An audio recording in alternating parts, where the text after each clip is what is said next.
गणतंत्र दिवस का जश्न, एक परिवार की कहानी। सुबह का समय था। 26 जनवरी का दिन। ठंडी हवा और हल्की धूप ने माहौल को उत्सवमय बना दिया था। शर्मा परिवार में सब लोग सुबह से ही तैयारियों में जुट थे। यह दिन उनके लिए खास था, क्योंकि हर साल वे इसे पूरे जोश और उत्साह के साथ मनाते थे। दादाजी हमेशा से इस दिन को बहुत अहमियत देते थे। उन्होंने सुबह सुबह बच्चों को जगाया और कहा, बच्चों, यह सिर्फ छुट्टी का दिन नहीं है, यह हमारे देश की आत्मा का जश्न है। चलो, इसे समझते और मनाते हैं। नीचे ड्राइंग रूम में सभी इकट्ठा हुए।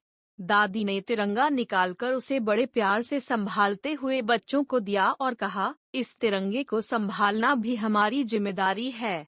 इसे फहराने के लिए तैयार हो जाओ। घर के आंगन में तिरंगा लगाने की तैयारी हो रही थी।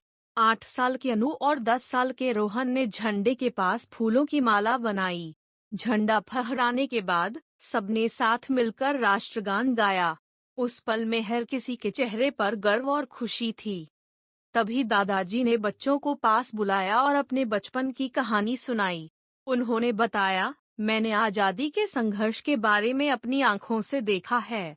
जब हमारा देश आजाद हुआ और 1950 में गणतंत्र बना, तो लगा जैसे हमारे सपनों को पंख लग गए हों। यह संविधान हमें समानता, आजादी और न्याय का अधिकार देता है। यह दिन हमें याद दिलाता है कि हम इस देश के लिए कुछ करें। दोपहर में परिवार ने मिलकर खाना बनाया। इस बार खास बात यह थी कि खाना पूरी तरह भारतीय परंपराओं को ध्यान में रखकर बनाया गया। सरसों का साग, मकई की रोटी और गुलाब जामुन ने खाने का स्वाद बढ़ा दिया। शाम को परिवार के सभी लोग पास के पार्क में गए, जहां गणतंत्र दिवस पर एक सांस्कृतिक कार्यक्रम आयोजित किया गया था।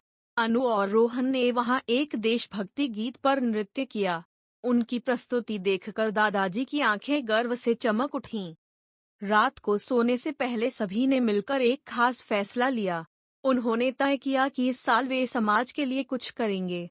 दादी ने सुझाव दिया कि वे बच्चों की पढ़ाई के लिए अपनी कॉलोनी में एक छोटा लाइब्रेरी खोल सकते हैं।